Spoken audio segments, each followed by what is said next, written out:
to Resourcing with David Obasa, RWDO. Resourcing is a program on this channel where we discuss everything resourcefulness, from human capital resourcing to financial capital resourcing to the technological advancements that enhance resourcefulness.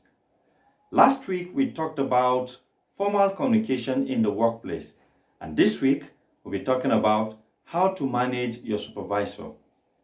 Many employees have had sleepless nights with their jobs. Some have left the jobs because of their supervisors.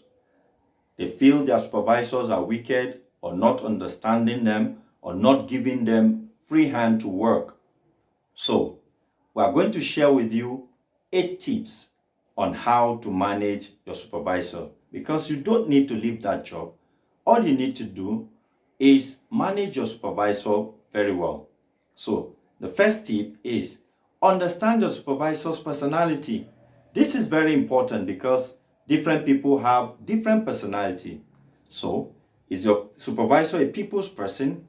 Is your supervisor such that does not want to relate well with people, just want to get the work done?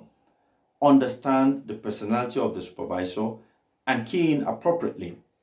Number 2, never try to outshine your supervisor, even when you are better than such supervisor.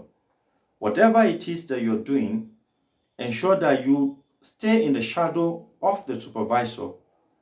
Never try to outshine that supervisor, because it may put you in harm's way or on conflict with the supervisor. Number 3, never bypass your supervisor to his or next boss because you are closer to such a person. Even if such a person is your relative, never go above your supervisor to the next person. So, ensure you go through your supervisor and it will keep you safe. Number 4, build strength in the area of your supervisor's weaknesses.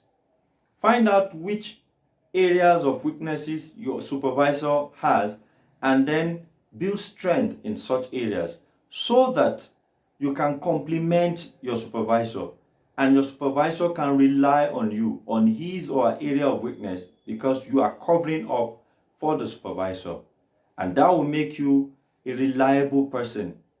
That will make you someone to go to by the supervisor. Number 5, find out area of need in your organization or in your team and become the expert in such areas. When you do that, it makes you the person to be included on the next project and the one after it. It makes you an indispensable part of the team, and it also endears your supervisor to you. So, always ensure that you find out areas of need in a team or in your organization and then key in appropriately. Number 6, consistently meet deadline without making excuses.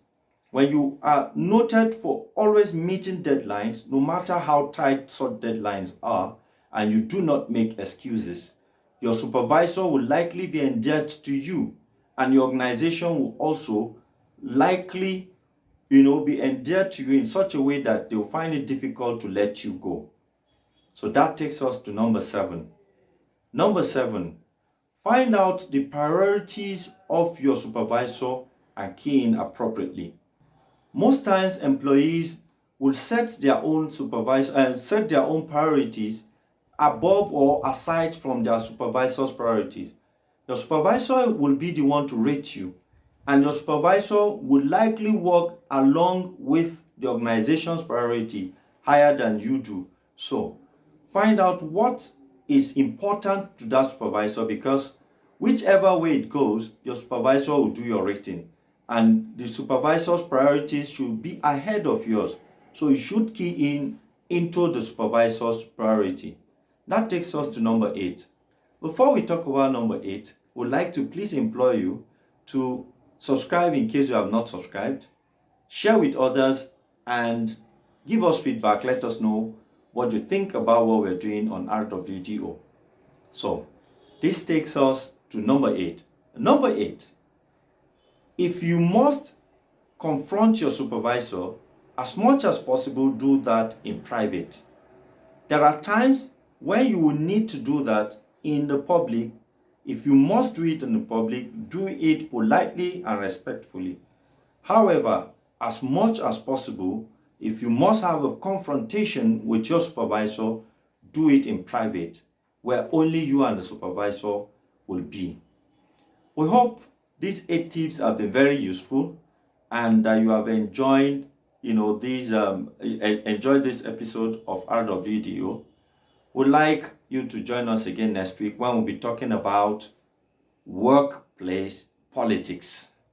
Thank you. Bye-bye.